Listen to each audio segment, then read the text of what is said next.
Good morning. Good morning. Today, we're walking and talking with Mekita Jacqueline Coe, also known as Emma Stienberg. Good morning. This is the side of the bridge of the Long Island Railroad that I live on. So I wanted to stop by the slaughterhouse this morning.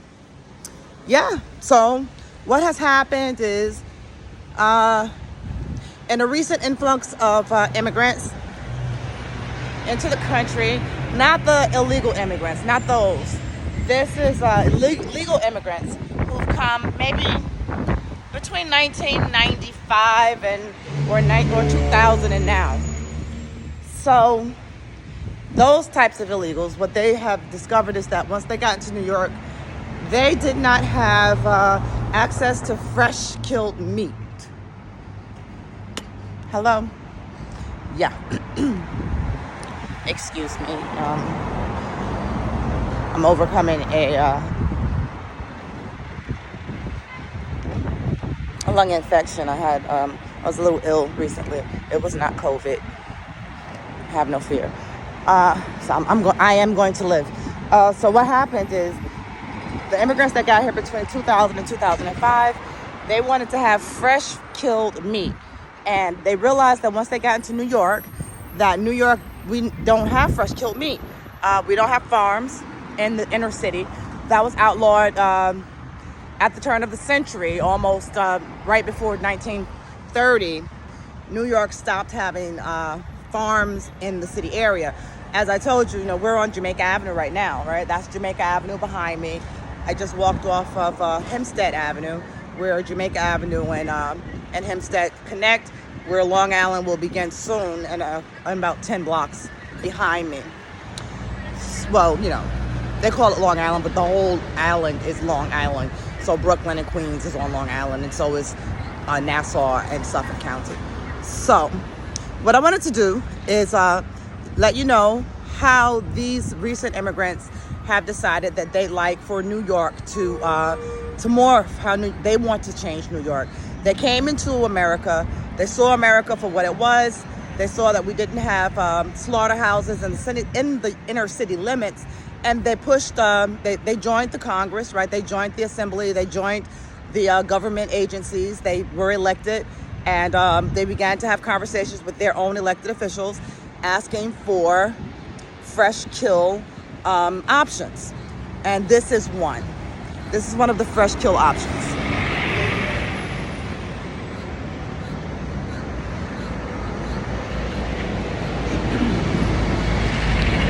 Now, what you might remember is that during the Mayor Bill de Blasio administration, we had several escaped bulls and several escaped cows that ran out of these places, these fresh kill places. Mayor Bill de Blasio was in support of these fresh kill places because he was very close to the immigrant community, and he wanted to make the immigrant community feel more at home and less like they were in America. And so he supported the installation of these fresh kill poultry and cow places in New York. So what we're going to do is we're going to walk inside one and find out how the animals are doing. Good morning, sir. How are you? So this is the fresh kill, and these are the birds. These are the birds. You ever heard it's for the birds? Well, this is for the birds. These are the birds, and they get purchased here. People come into this place out of New York City in the inner city. They don't have to go all out into Long Island, where the farms actually are. They can come right here into the inner city of Jamaica, Queens, and they can pick out their own bird. So they have, I guess those are called hens. Yep, right here in the city. Hens in New York. We have hens there, and behind look, and here are the ducks. And now sometimes I like to walk in here and make sure that the animals are doing good, that they're not being hurt or harmed in any way, because they are here with us. You want to treat them well. See? And we have people that work in here with the animals. These men, they take the animals and they cut the head off of the animal. And I think they feather the animal too. They'll cook the feathers out so that when you go home, you don't have to cook the feathers out of the bird. So these are the birds. And I just wanted to let you know what it looked like. If you ever wanted to come out and purchase a live bird, this is your place where you can come and purchase your fresh poultry, fresh bird, duck, hen, chicken, eggs they have inside of there. And so I should tell you, it smells horrible, okay? So, you know, these are the people that come from these other countries, and when they get here, they want to feel at home. And it makes them feel more at home to have freshly slaughtered animals, right? So this is a slaughterhouse. When most of them don't speak English as a first language. So when I have conversations with them, I'll say, I'll call it a slaughterhouse. And whoever it is that I'm talking to, because I'm talkative, whoever it is that I'm talking to, they'll laugh and they'll say, what do you mean, a slaughterhouse? That's not what it's called. And I have to reiterate, because this is, you know, I'm using American English. In American English, when you murder an animal even for eating it, it's called a slaughter. I did not live far from farms when I was in the South, and there we had slaughterhouses too. And those slaughterhouses were far out in the country. We did not keep slaughterhouses in the city limits because slaughterhouses have terrible smells. I'll tell you a story, right? It's not, you know, it's a real story. It's a true story. It's about my grandfather. I love the stories about my great-grandfather that they called Captain America. The story is that he had come from, this was the Second World War. He kept a journal. So Grandma would keep his letters all together. He would write. They were great at letter writing in those days. Letter writing was like a skill.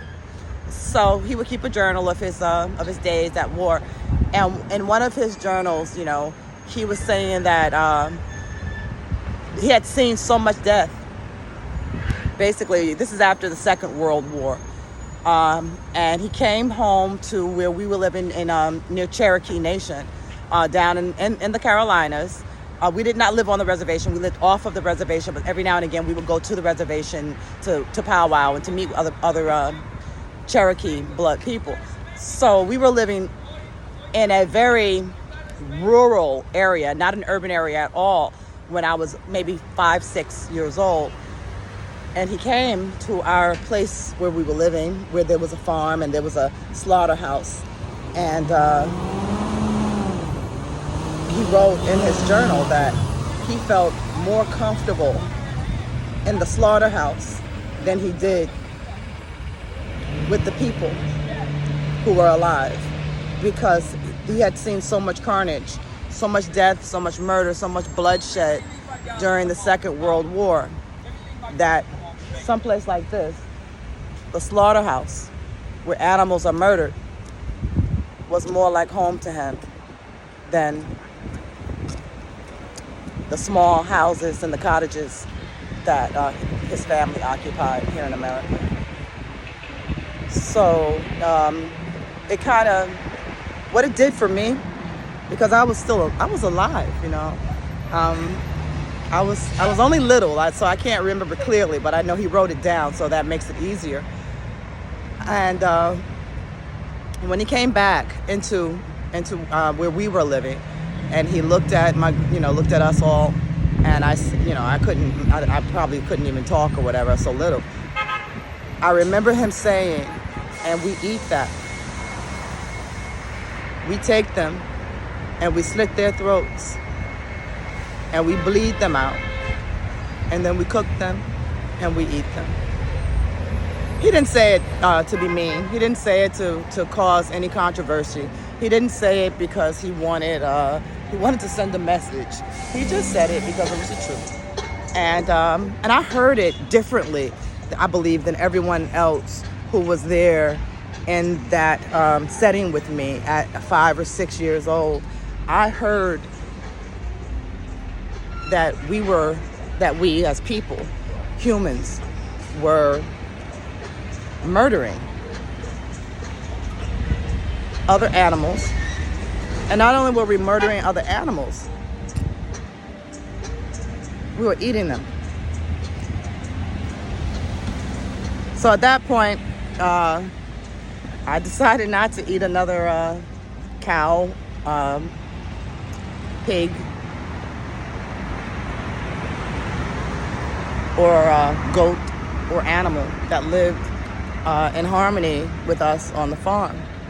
I did not become a vegetarian from that statement, but I certainly did become someone who was careful about their intake and conscientious about their surroundings. I don't eat beef today. I haven't had beef since maybe I turned 18, maybe back in 1990. I stopped eating beef in 1991, 92. I stopped eating pork back in the 90s. And yeah, so that's how it is. Oh, this is a neighbor in the neighborhood. These are the people. Are you gonna do for me? He's gonna take a photograph of me. This way. I'm at the coffee house. This way. Okay. He's a photographer professionally. What do you want? What do you want me to do? You know what? Come back this way. Come your way? Face that way again. Oh, this way? Just like face this way? Like that? Like that? Like, oh. Okay. Like what?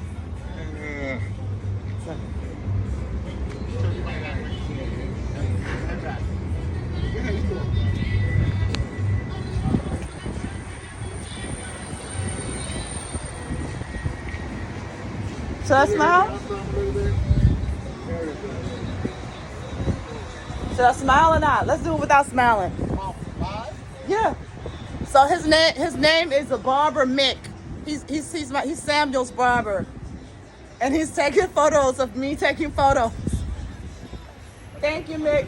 Send it to me. Send it to me.